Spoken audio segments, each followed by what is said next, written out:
Hey everyone, I'm Katharine Nestor. I'm from Ruby Receptionists, and I'm going to be going over a blueprint for delighting your customers and personalizing those communications at scale. This is going to be a little bit different from some of the other talks and some of the discussion we had today. This focuses a little bit more on that human element, and when we talk about scale, we're talking about more of that, not quite the Uber scale or even the Netflix scale, but some of that scale for you companies that are in between.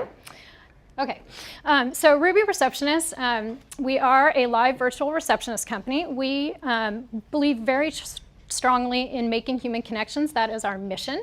Our mission is to preserve and perpetuate those human connections in an increasingly virtual and automated world.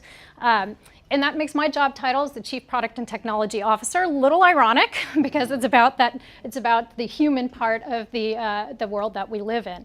However, we talk about ourselves a little bit as a stealth company because that technology and our technology partners like Twilio really power our ability to make those human connections and to keep doing that as we grow and scale as a larger organization.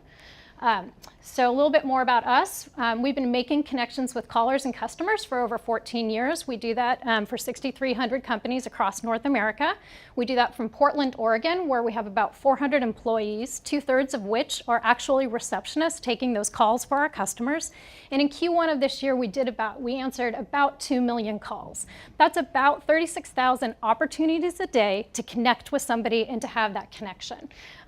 So, you know, that's not small, but that's not huge. That's not Uber large or Netflix large, but it is still a scale and it's growing. So how do you manage that? How do you make sure as you go from maybe a company of 10 people with 50 customers to one with 400 employees and 6,300 customers? How do you make sure that you can continue to make those connections happening and empower your employees to do that? So I'm going to talk a little bit about what Ruby's put in place to do that today, and hopefully you'll find some value in it and maybe take some of the concepts and the frameworks back to where you work. So Ruby does this with something we call the Ruby Service Pyramid. It's built on similar principles to Maslow's hierarchy of needs. You've really got to start at the basics and get that foundation right before you move up to the fancy stuff. So the first part of this is being prepared with the right infrastructure. For Ruby, that has a lot to do with telephony because we answer the phone, and that's, I'll tell you a little bit about a journey that brought us to Twilio to help us make sure we continue to have that right infrastructure. But having that right infrastructure is key because no matter how great or delightful a communication can be, an email can be, a message can be, if the core product or service is not delivering on what it's meant to do, your customers are going to ignore that. It's not going to feel authentic, and you're going to actually damage your loyalty with that customer as opposed to improving it and making it grow. So that right infrastructure then helps you and your employees do what you say you're going to do. So if you're going to be delivering, drivers to people who need riders, you need to have the right infrastructure, that right platform that May talked about in place so that you can actually do what you say you're going to do and get drivers to riders and get them to their locations. From there, this is where we take a little bit of a side turn from most companies. The right infrastructure for your employees and the culture in which they work in is also a really key important component. So fostering happiness in the workplace isn't just about being a great place to work. There's a lot of research out right now that shows within service design that the environment in which your employees work in actually has a big impact on the quality of the service that they deliver to your customers. So if you have a great culture inside and your employees are encouraged to make their colleagues happy and your customers happy, you're going to find that comes out in your customer service and your customer service scores. Then that allows you to kind of be freed up to create experiences. So you're not focusing on that transaction anymore. You're in a conducive environment and you can create more experiences for your customers rather than that just bit-by-bit transaction, which then brings you up to giving them what they don't even know they want. So delight is something that comes about when it's unexpected. It's a pleasant or joyful experience that's unexpected. And so as you look to interact with your customers and you understand their needs and pain points more, you have the ability to start to anticipate their needs and then give them unexpectedly something they didn't even know they want. And that can be in the term of features or services, or it could even just be in the right communication or the right personalization or the right suggestion. And that starts to finally get you up to the top where you're making those meaningful connections. And that's really where the sort of customer loyalty hits the road. Those meaningful connections are what makes your customers sort of raving fans and what helps the viral marketing aspect of your organization. So we're going to zoom in on a couple of different areas here. I'm going to talk a little bit about what it looks like to be prepared with the right infrastructure by sharing a story in Ruby's recent past. As I mentioned, Ruby is all about telephone calls, and for us, doing what we say we're going to do means high quality voice calls. And we were so serious about this that we hung on to our infrastructure way past the point of it being actually helpful to us. And so Ruby was keeping it real old school when it came to our telephony infrastructure. And this is where we get a little bit nerdy. And if you're interested to know more of the details, Steve and I are talking about this in detail on Thursday at the Twilio conference. But basically, the rest of the world outside of Ruby for telecommunications had moved to SIP. Ruby had hung on to our old school TDM APIs because we felt like that was the best way for us to control that last mile quality. The reality was that this was actually hurting our voice quality. We were transcoding calls all over the place, and it just wasn't giving the service that we wanted anymore. So rather than being the right infrastructure, it ended up being something a little bit more like this. So that's actually how we got introduced to Twilio, because they became our SIP trunk provider, and they've been fantastic at that. And again, I'd put a plug in for their Elastic SIP trunk product if any of you are looking at that. It's very good. Happy to talk to you about it.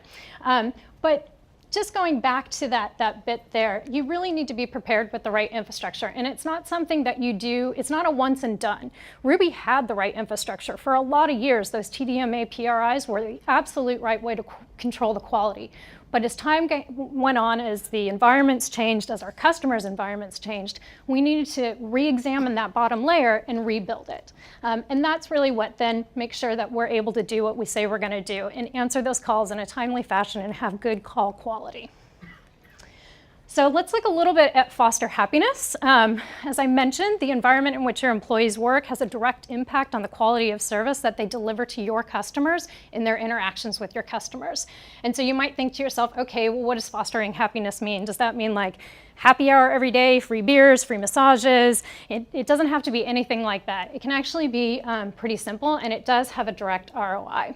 One of the things Ruby does, and thankfully I have props, every year we do a happiness journal campaign. So this is a pretty simple internal campaign that we do, and it really came out of a problem that we were facing 4 years ago. 4 years ago, we were finding that our error rates had really increased. So 1 out of every 1,000 calls had some kind of error, whether the call was handled incorrectly or we took a message inaccurately or something. We tried all your standard kind of operational tactics to make this better, rewards for the team that improved the most, rewards for the team that had the least amount of errors, and nothing worked. Our error rate just wasn't moving. So we looked completely outside and took a different approach altogether and looked at some research by Sean Acor. He has a paper called The Happiness Advantage, and in that he was demonstrating that happier employees are more productive and they're also less error prone. So we put together this happiness journal, and we asked our employees for 21 days to write down 3 things. 3 things that they were grateful for that day, a gratitude action that they did for the day, so reaching out to somebody and saying thank you or something like that, and a positive experience in the last 24 hours. And what we found is within 6 weeks after the campaign, our error rate had dropped down to 1 in 2,500, so that's a decrease of 60%. And it was so successful for us that we do it every year. In fact, right now, and that's why I have one, is our happiness campaign. So where we'll go to next from fostering happiness is up into that creating experiences and giving them what they don't even know they want. And I just want to touch briefly on this. So when you're trying to anticipate needs and hypothesize about maybe new features or products or services that your customers may want or need, it can be a bit tricky. Sometimes your hypotheses can be really off, and that's when you end up something like this. I think we all remember Clippy. Great hypothesis, nobody really wanted it. So one of the things that we try to make sure as well is that when you are trying to come up with a new idea or anticipate a customer's need, you do it in a way that allows you to experiment and validate those hypotheses pretty quickly. So always keep that in the back of your mind too while you're moving up the pyramid.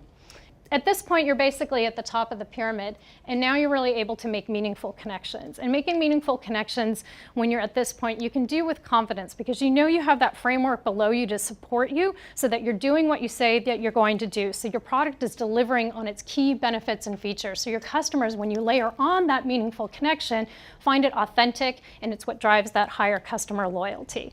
And so as you're looking for how to actually connect to your customers, some of the things that we look for are things like understanding their pain point and the needs that brought them to you in the first place. So you really understand and can speak back to them in their language about the thing that was causing them a problem. That then allows you to spend a bit more time listening to them, and you can listen for those opportunities to connect with them on a one-to-one or personalized basis. And that's where you get to that meaningful connection. And when you do that, you do create a lot of customer loyalty, and you drive more return on investment for all of those activities. And so really just that pyramid, that Maslow's hierarchy of needs, starting at the base, making sure you've got the right infrastructure, that you're doing what you say you're going to do. Don't skip out on creating that environment that motivates your employees to go above and beyond and to deliver on your customer or your product and service promise. Find experiences, create those for your customers. Think about that more than just just a single transaction. Anticipate their needs. Make sure you can experiment quickly so you can avoid a clippy, and then get to that meaningful connection. And I think if you do, you'll find that this supports you as you scale, and as you go from 400 employees to 700 employees to 1,000 employees, and will help drive that customer loyal and customer happiness for you. So, thank you.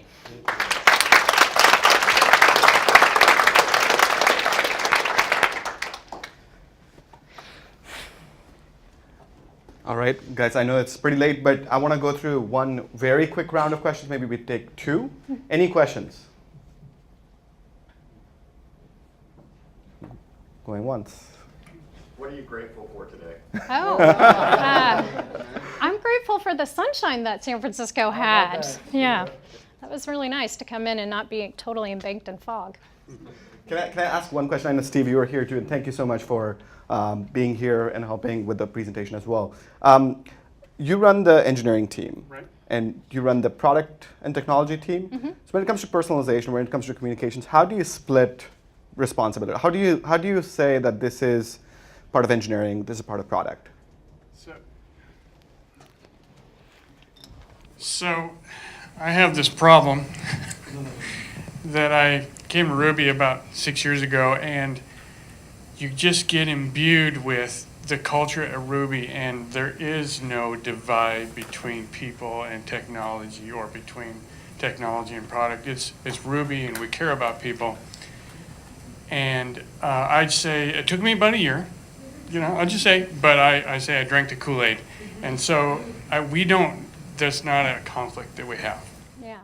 I mean, it's really a collaborative process as we look at personalization and what we want to do and what we try and achieve. And I may sketch something out, and then Steve may counter sketch something out, and then our marketing team may throw in a left wrench over here. But we all really end up working together, and it's really a dividing and conquering. We're pretty lucky that way. I mean, we have the same parameters, budgets, time to market that everybody else is dealing with, but the making the human connections, that's our reason for getting up in the morning, and so that drives everything. Thanks for sharing. All right, folks, once again, let's hear it for Ruby.